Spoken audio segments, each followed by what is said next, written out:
Hey, welcome to Bob's Radio. My name is Rio Raymond. We do many segments and we said we'll do something special, not just because it's Women's Day, but also some people have some very interesting stories and maybe some could inspire you. And one of those is about people who don many hats, like people who are involved in many things that they do. So we call this segment She's a Don Bob. And on our first segment of She's a Don Bob, we have Esther.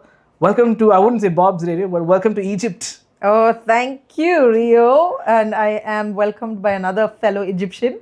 Hey, listen, I'm from Venice. This Vivek Nagar. Yeah, right, whatever. Venice sounds great, but Egypt has the works. Okay, for those of you wondering what is this international conversation, so Egypt is a reference to Ijipura.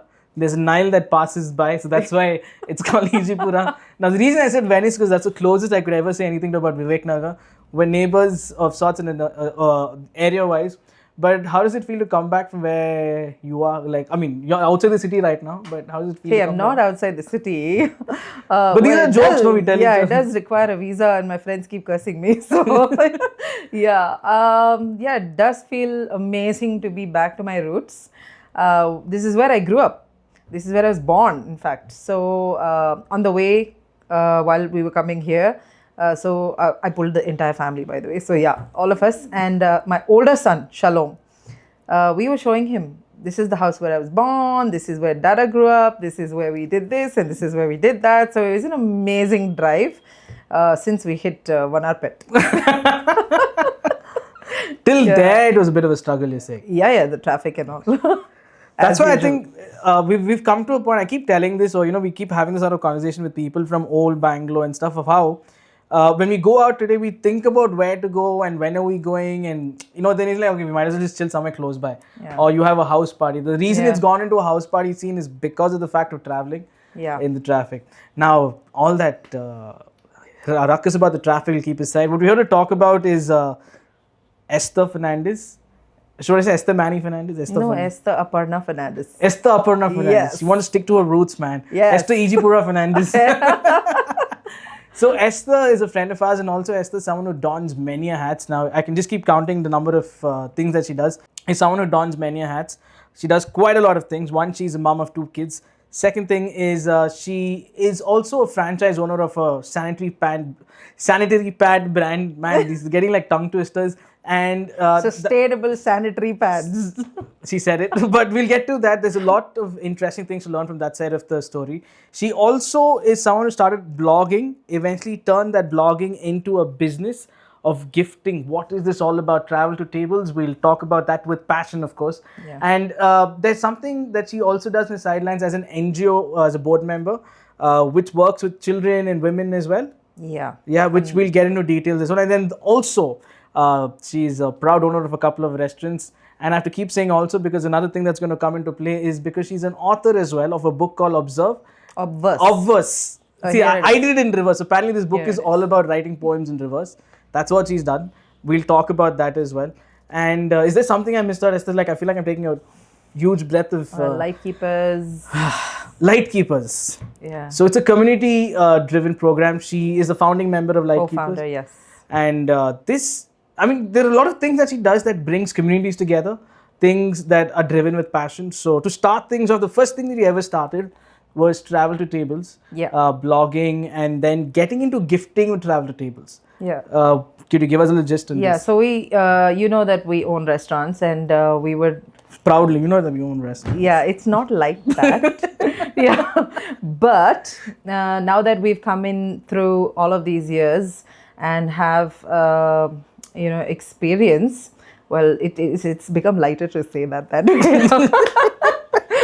So yeah, we started just talking about food and restaurants around Bangalore. Bangalore was better then in 2018. So she's also a hardcore OG Bangalorean, just like me. So bear with us if we just get into little conversations of what we miss and all that. Yeah, so we thought, okay, fine. We used to do breakfast rampantly, and we thought we'll start it off by calling it Breakfast Monsters, and did breakfast places all around Bangalore.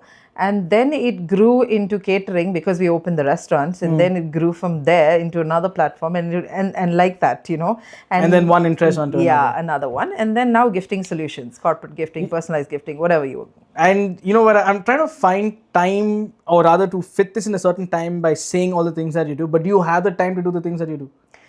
Well, everything doesn't happen in one day, right? So it's one day at a time that you need to take it. But I think women have that strength to plan and the wisdom to plan things ahead and to organize each day as it comes. So yeah, you can push a few meetings aside and you can I'm not going to disagree hey, on that I'll part. come back to you. I'm not going to disagree on the part that Yeah. women are great planners, because there's some amazing women around me. I'm not talking about girlfriends, but really good friends who are family, who have seen put things together with so much of organizational skills. Men are more like, oh, don't give two hoots about it, we'll eventually figure it out types. Yeah. There are some who organize, but then the way women organize is more structured. Yeah. And I think you're true in the sense of saying, it's got to be planned much, much ahead. Yeah. But then, there's one thing I want to ask you here is you do a lot of these things with passion, especially Travel to Tables, which is into gifting currently. And a lot of us say, does passion put food on the table? It's got to be hard work. You got to find another job. Now, when you look at the current scenario of what you do, you don a couple of hats, you do a couple of things together.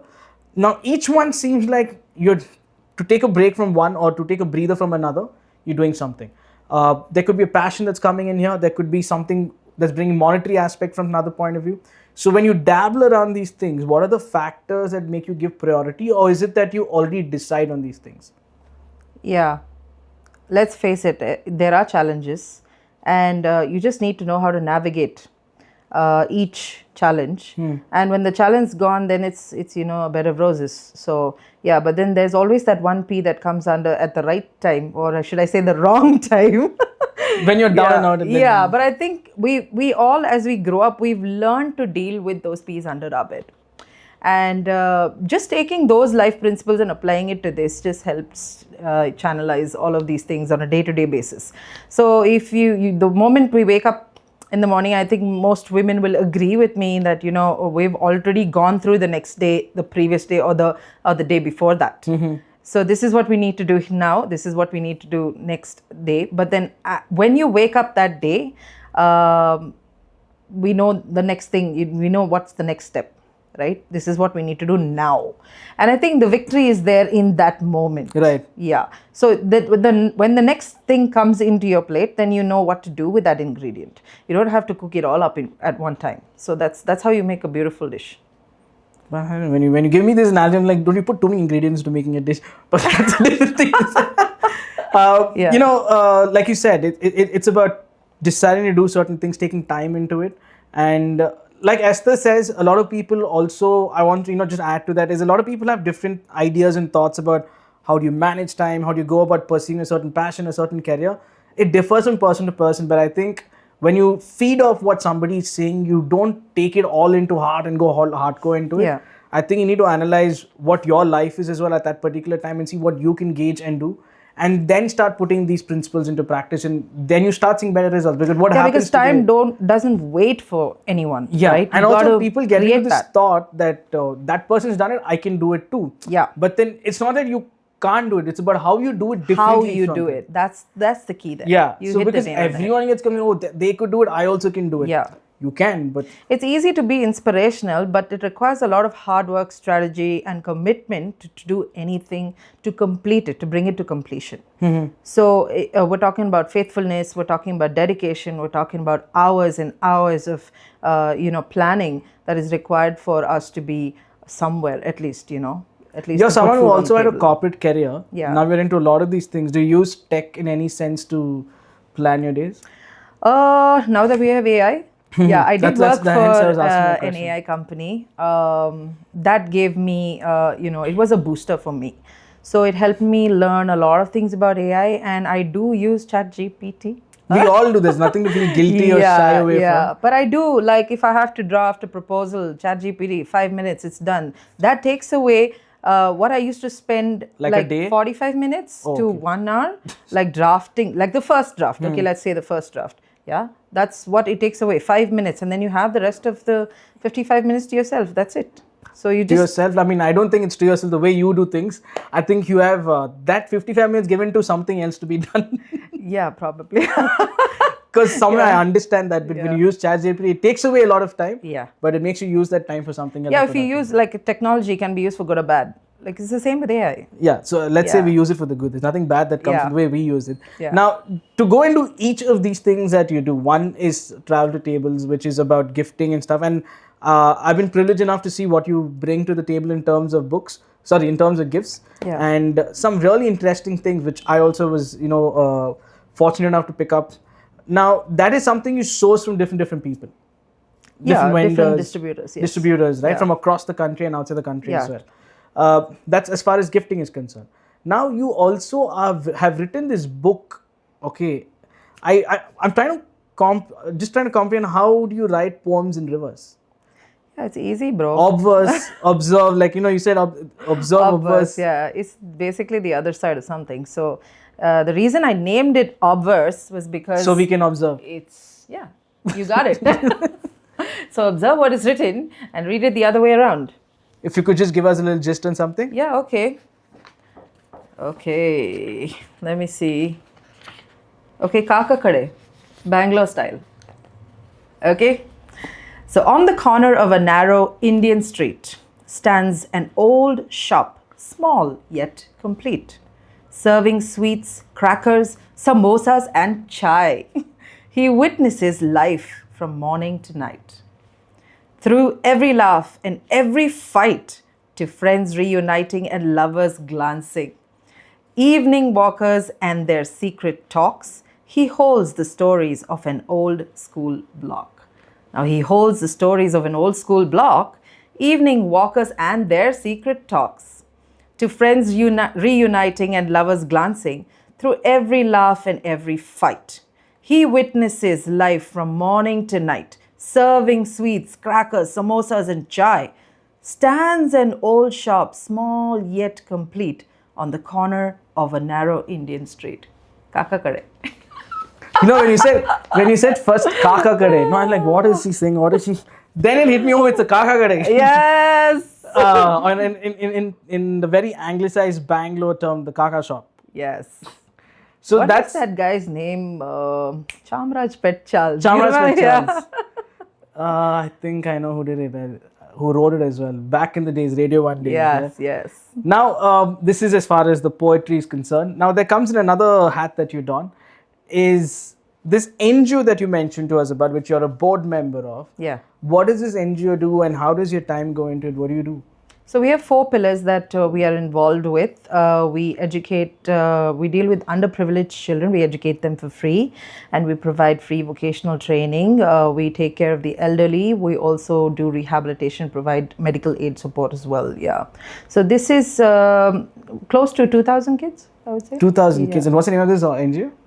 So this is Nordic Global Aid India Foundation. Nordic Global NGAIF. Yeah, we do have a website. You can check us out. Okay. And then another feather on the hat is you have started a franchise of Trio's sustainable sanitary pads. Not Trio, but Tria. Yeah. I'm just going to throw my name in somewhere, but Trio is another glassware brand, I think. Yes, it is. TREO1. Yes. Yeah. So, yeah, I mean. I'm not obsessed with the name, Dad. Forgive me. I wonder why he thought it was Trio. Because of the glass, I think. I have one of his hats at home. Oh my God. Okay, so yeah, this is a sustainable sanitary napkin, and this can be used for all purposes actually. When it comes to I will put it this way: it can be used. All women can use this for different purposes. Okay, this is not just when she gets. When she's in that time of the month, but also for after menopause times. It can be used as sweat pads, it can be used for different discharges, it can be used for protection and all of those kind of things, because it's made out of cotton and sugarcane sap.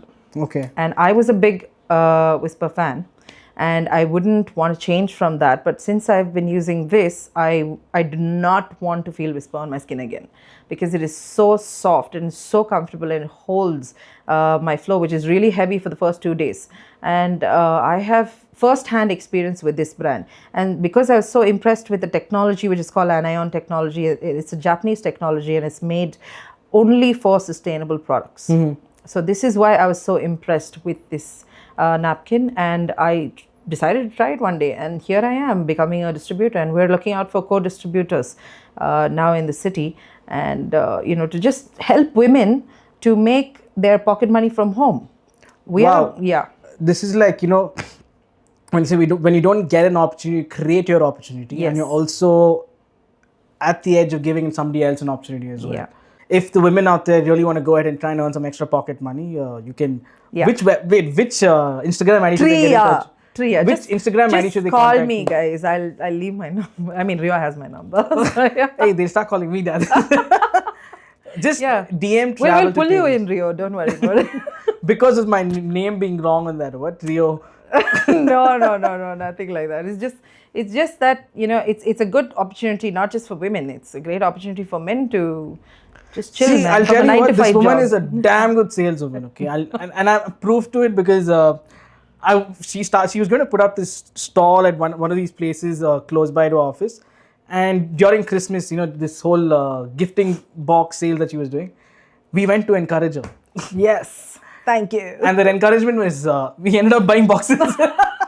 And she just slid it through so smoothly. You wouldn't even know that you're buying it. Yeah, but thank you for buying it. That was so sweet, and it was encouraging. And that was my first sale for the day. Did you have more sales after that at least? I was sold out, bro. Rio is lucky, guys, I'm telling you. Okay, but away from this, coming into the whole discussion of Women's Day and everything, you mentioned about how loyal you were to a certain brand. Now, does this sort of loyalty persist with a lot of other women as well in terms of using certain brands for something as intimate as their pads? I think when it comes to women, if they just make up their mind, they're loyal to it. By default, it's innate. You can't change that about them. Because like I liked something and I will stick to that for life. Like this hair color also, like I just found it and then now I'm just sticking to it. Okay, until somebody comes and tells me something is better for me than what I'm using, and it has to suit my needs as every other individual woman's needs. So when it comes to loyalty, commitment, dedication, man, if the woman makes up her mind, that's it. Okay, I wasn't going down that road, but now that you mentioned, let's say today's women, like say this generation that is there today, Yeah. when they talk about commitment and stuff, it's mostly driven towards independency. It's driven towards liberation of sorts. But that liberation, in some sense, kind of seems a little off-putting to the other women out there who are not going down that direction. So when you look at the commitment and loyalty, this said, I'm only asking this because you mentioned about that sort of a thing. So do you think this ideology resonates with how you grew up with, or what you believe in? I was a very social person. So I met people from all walks of life and did all sorts of shitty things. So, like, you know what I'm talking about. Like, this is our adda, this is our life, we are our mojo. And whatever works, whatever. And you do you, I do me. That's it. That was a very, I think, Bangalore way of doing things. Yeah. And that's why the city was also safer before. Yeah. So, but now, when the current generation is thinking all sorts of things and it's more career driven, and with the number of divorces that are happening and the number of changes in gender that is happening and all of these sorts of issues around the world, is just basically confuse the poor child. Yeah.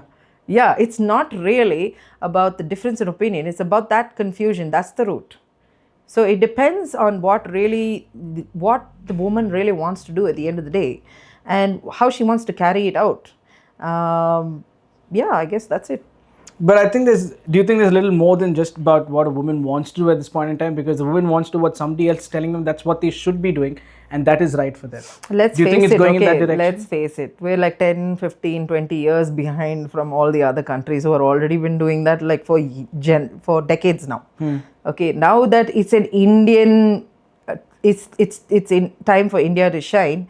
Even women are rising up, and women have the opportunity to rise up. I would say that. Yeah, everybody is supporting women at this point. So I think it's also gotten into women's head in a certain sense that, I have the opportunity which I did not have before.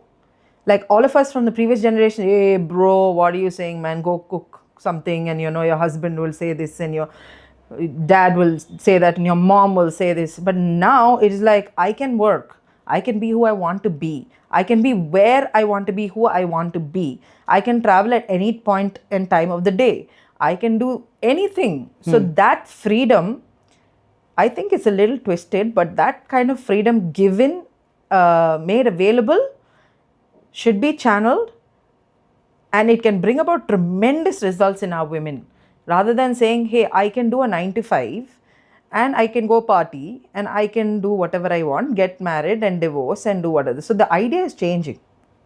The idea is no more like committed to family, committed, having that nuclear setup, and loving each other and being there for each other. Hey, you do your problem, I will pay this bill, you pay that bill. It's not like our money anymore. It's my money and your money. Correct. Yeah. So it's there changed. are changes that has happened It's changed drastically from what we grew up to where we stand now. But Yeah. unfortunately, we are the generation that's in a limbo of seeing what the old was We're suffering and from. seeing where the Yeah. current is heading in. Yeah. Now, when you talk about this, there's also this thought about, I'm not wanting to. I don't believe that women should not have freedom. Not in that sort of a direction at all. It's not like today men are loving of sorts. It's not even that sort of a conversation. What I'm trying to say is, there is opportunity today, but there wasn't opportunity back in the day. So it's always going to be an evolving society. And when you look at it, most in a larger sense, it comes across like, because somebody else didn't have it, I'm going to curse the opposite gender in this generation. Well, there is someone opening their hands out and accepting that everyone needs to be treated equally and given the due importance. Do you see that happening? What you're asking me is, is it a man's world, or is it a woman's world? No, I've not asked the question yet. But what I'm saying is, men don't have to give you permission to do what you need to do. Okay. And yes, there was a very patriarchal way of running the society back in the day. That it was a big thing if you got permission to go and study. It was a big thing if you got permission to go to someone else's house. Today, it's not the case. People are free. There's a lot of liberty around today. But in a larger sense, this is what a lot of men think. This is through the studies as well. Not studies, research that is done with a lot of men being talked, survey that has been spoken with them, where they believe that women today, more than focusing on the life of their own, for them it's more about competing with what the man has done back in the day and better that is good. But then again comes another thing is, man hating has become like a real problem of late, because that's what a lot of people are doing. Yeah. Do you see that happening? Well, I'm a tomboy myself, so if anyone came against a woman, I would be like, oh, bro, just hang on, I was not a man hater, but I was always intimidated, I would say, by what men could do, can do, and they still will do, because they're called to work the ground. And women are more gentle, they're more softer, they're more docile, I would say. But now they're rising up like, lionesses, and they want to take the seat and they want to be all that. But it's not because of the men, it's just that because of the opportunity that has come now. And I don't know if it's the right time and the right way that it's coming through, but I think it's about not being a man hater, but at the same time saying, hey, I also can do what a man can do. Because I heard this lady say, I'm not going to mention who she is, but I heard her say that if a woman is in the kitchen and she's doing something, it is not considered as busy. But that takes time to do, and it is still busy. These lines that many people say, these sayings or these quotes, that women belong in the kitchen, and they're saying, women can do whatever men can do.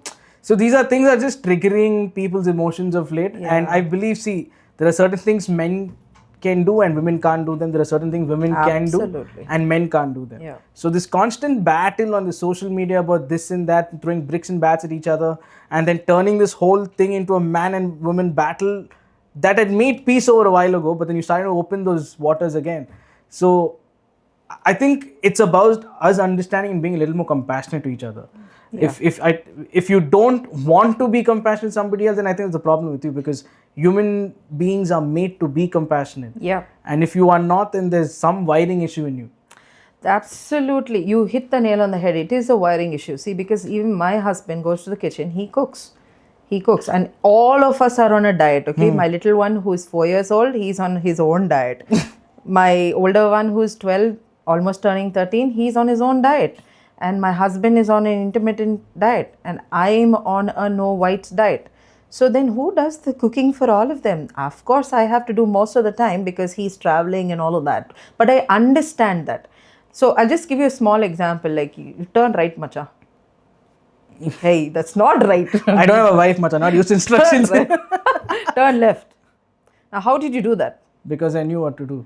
No, because your neck was supporting your head to turn right. Okay, go on.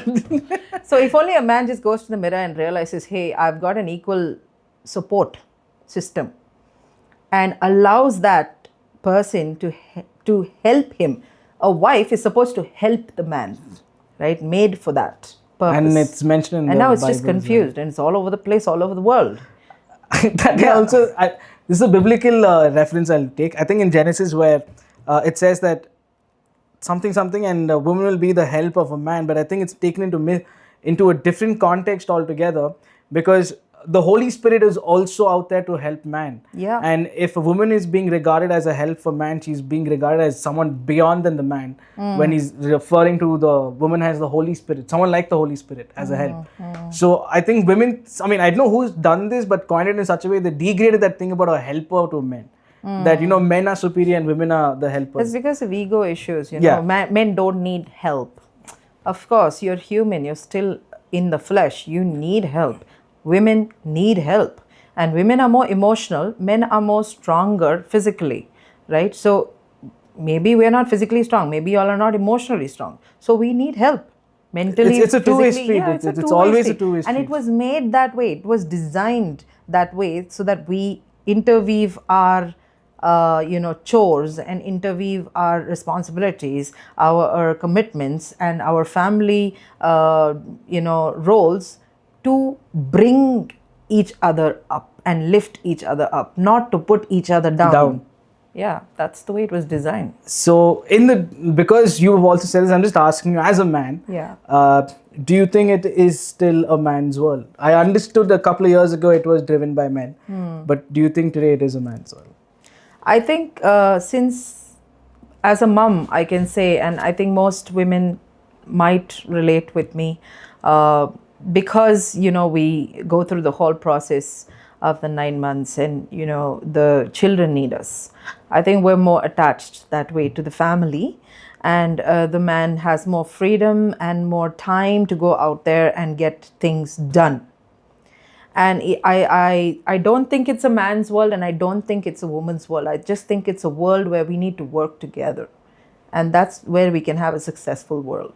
And for you to even mention that, if he's going out, there's because there's a need for him to go out. Yeah. And you're emotionally more attached to the family than the men, which is a hard truth. I think the DNA of women is to be more nurturing and loving compared to a man. Yeah. And a man is more protective and to fend for the family as well. That's what our roles are. Yeah. But then we get so mixed up in this whole societal way of telling things that there's always a banter and battles of, at loggerheads that going on, that we lose our whole core and the fabric of being man and women together. Yeah. And I think we need to think beyond there are that. women who put food on the table. Yeah. There are. And they do fabulously well. And they manage their kids. They manage their bills. They manage their husbands. They manage their mums, their parents, their in-laws. I know women who wake up at 4, even till today, Rio, I'm talking about this generation. They wake up at 4, they cook, they go, IT company folks.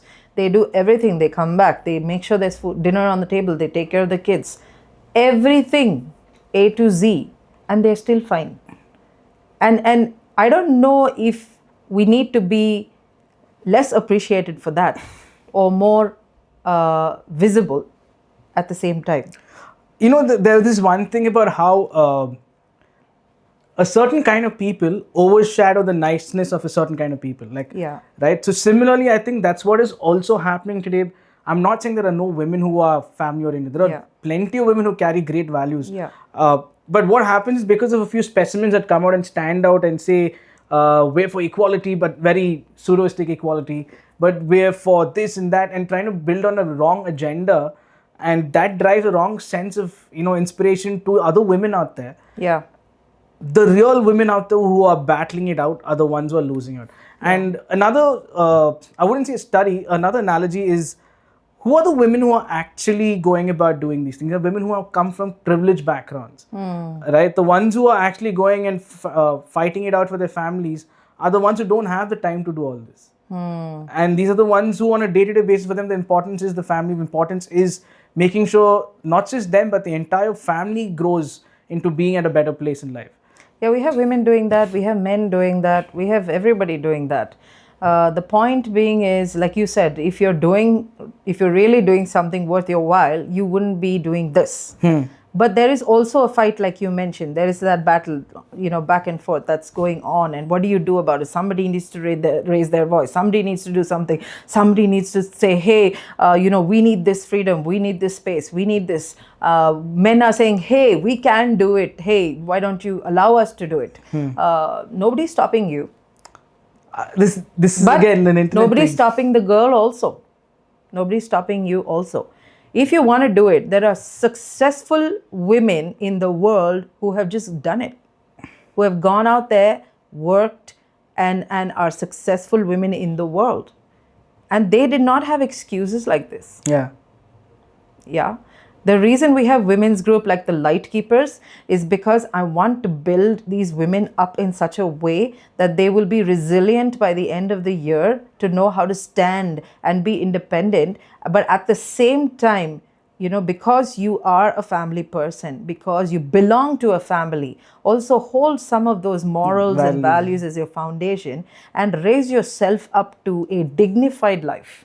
Not somebody who's trying to fight battles, but somebody who already understands that you have won every battle, and now you're trying to channel it, and you're trying to see how to maneuver things in your life and trying to put things in order, because that's what women are great at doing. Yeah. Right? We're great at organizing things. We're great at thinking about strategizing, all of those kind of things. Work-life balance. Talk about it. I mean, you have men and women talking about it. I'm not going to side anybody, but because I want us to work in harmony. Yeah, but then, like you said, it's a battle. It's a battle, but in all of these battles, I think the women are superior in a certain way, especially when it comes to a family, is a man can build a house, but it's a woman who makes it a home. Yeah. And like this, we've been agreeing on the same things, just about, the both of us coming together in harmony. And that's what needs to be created. And it's not about having one Women's Day and celebrating the women on that day, but I think it's about celebrating that person or that woman with you every single day of their life with you, because they are in your life because they mean something to you. Otherwise, they wouldn't be where they are. Absolutely. And you need to respect that. The minute you become independent and if a woman tastes money or if a man tastes money, they feel like money is everything. Like, so the whole value goes out of the window, So I think the root and the love of money takes away many things. And I think when the other person's grounded, you always tend to be down to earth. Yeah. When both of them are into that whole thing about the money, then money takes the pedestal. Of course. And then both of you will be holding on to money like hanging off a roof. Yeah, the end before the beginning. Yeah.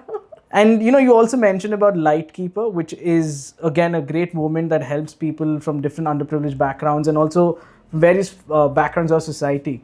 But is it also something to do with faith? Absolutely. It's everything to do with faith. Okay. Because when God made woman, he said it's very good. Yeah. So we have prayed over this vision that the Lord gave us for over a year and a half. So it was not an overnight thing. So so the other founder who has so kindly agreed to do this with me, she also had a vision to bring women together to create a safe space to share and talk about things. Most women don't need solutions. They are born with solutions, right? So I read this, actually I saw this reel on Instagram that says, dads with daughters have 74% more weeks than a dad who has a son. That's because daughters start making mature, responsible decisions much earlier in their lives, right? So they have a longer lifespan apparently. I want them to understand that you are good and you have whatever problems we're going through. We don't need solutions. We need to be able to vent at some point. And that's all we need. We just need to be heard. And because some men, of course, they do listen, they're good, great listeners. But most of the time, it's because of so much work and they come home tired, and it's mental work. And I think women who are working can understand the stress that men also go through. So when you come back after a long days of hard work, you want to de-stress, and then there's a woman waiting for you to bacha bacha bacha bacha. Then what happens to you? You obviously get irritated. And so, but we need a space like this to talk. We're just emotional that way. So, but then, yeah, come here, okay, talk, vent, do whatever you need to do, but also become stronger. Don't sit and mull like for the rest of the year in the But same that's sorrow. also another saying. I don't know how true this is, but then they say that women always say things they feel, not what they mean. Yeah. Men feel what they want to, but they never say certain things at all. Yeah. Yeah. Funnily, it's like, you can't live with or you can't live without. That is so true. That is so true. Manny and I, like my husband and I, just keep saying that to each other. We just keep saying that all the time. I think we wouldn't have found anyone more perfect than you or me. It was like that. I think it's about, they say that you always find someone of your own kind you're liking. Yeah. Because that is where the greatest chemistry builds. It's not about having to find someone of the opposite mindset. I'm not saying it doesn't work. It does work. But then when you have someone of a similar mindset, you tend to understand that person better because you know who you are as a person. Yeah, but irrespective, Rio, you're going to have fights, no matter what. That is bound to happen. Yeah, it's bound to happen. I'm talking as if I've had many marriages. None. My girlfriends. The reason why I'm single, I'm talking like this. Yeah, but then what has worked for Manny and me, and I still say this to all of my friends who help, just to help them, is we compartmentalize. We don't pull. Suppose we're arguing about a coffee, okay? So and the next minute he's talking about business. I cannot put this coffee problem into my business and create another problem there because I'm emotional about it. So compartmentalize your emotions and separate them from each topic. This topic is not related to that. So just don't pour it into that. Then it spoils the whole day and your coffee is done. You have no coffee to drink at the end of the day. Yeah. And just coming back to the light keeper thing, where you mentioned about something to do with faith. And off late, I'm not saying this because I'm in faith of late or something. I just that my faith has become stronger now. But do you see a lot of people coming into faith of late? And what do you think could be the reasons if you do so? Well, time is short. We know that very well. And people in Iran and all that are heavily experiencing the supernatural. God has been doing amazing things across the world. It's not just here in our local circles, but across the globe. We're hearing testimonies after testimonies after testimonies, and people being raised from the dead, and people talking about seeing Jesus, and talking about seeking peace but finding God, in the process. When it comes to faith, I say this a lot, and I've also heard a lot of my friends also say this, that faith is not for the common sense. It's beyond the common sense's understanding. Absolutely. And something about the common sense is to be very sensible about the two of us, not the two of us, but I mean to say man and woman, is a conversation that we had that both of us have to come together to be in harmony. And that's what creates a better world. The procreation happens more seamlessly without that. There is a lot of hue and cry about how where we are today as a society, as a generation, is because a lot to do with education on the internet, which is fast. Some believe it to be true as well. But I think we have a mind, a very sound mind. And if we put that together in the right place and understand things like proofread and proof check, I think we'll have a better way of understanding things and better way of reacting or, responding to things. Yeah. And with whatever you've been doing, like I know there's a lot that's going to happen and the road is long with whatever you're doing as well. I'm going to wish you the best for that. Because from this, I think there are a lot of lives that are going to be changed, will be inspired. And I myself have been willing to do a lot of things in the very, I wouldn't say philanthropic way, but I would say a little bit of mine for people in need and stuff.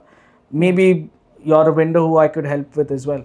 Oh, absolutely. So, we would love not to change the name to Trio, but...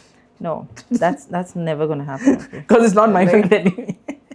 That was a honest mistake. But thank you so much for coming, Da. I'm going to wish you the best for everything that you're doing, and I'm sure there's going to be many more feathers and many more hats you'll don. I wouldn't say feathers on the hat, but more hats to What don. are you calling me down for? Look Hey, at listen, you. listen, 1 second.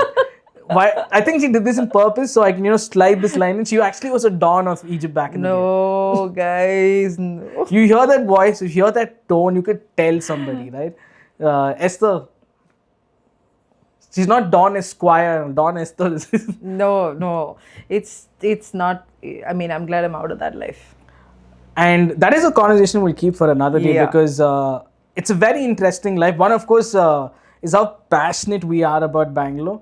And for a lot of people who go into a certain kind of life, they find it very difficult to get out of it.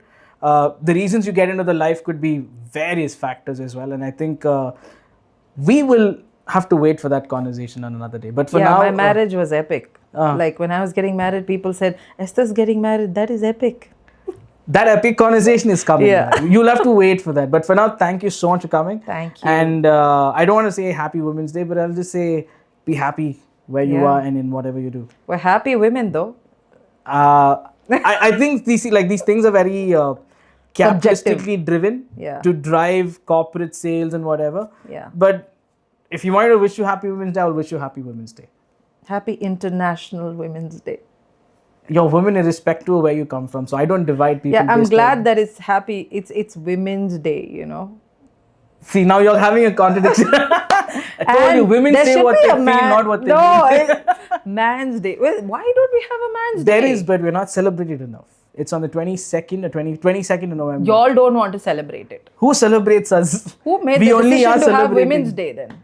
We celebrate the women. Do women celebrate us? I mean, it's not a topic that I want to get into. I always celebrate the men in my life. Like, I celebrate my dad, I celebrate my husband, and I celebrate both my little ones. But funnily, the day Men's Day celebrated is on Prostate Cancer Day.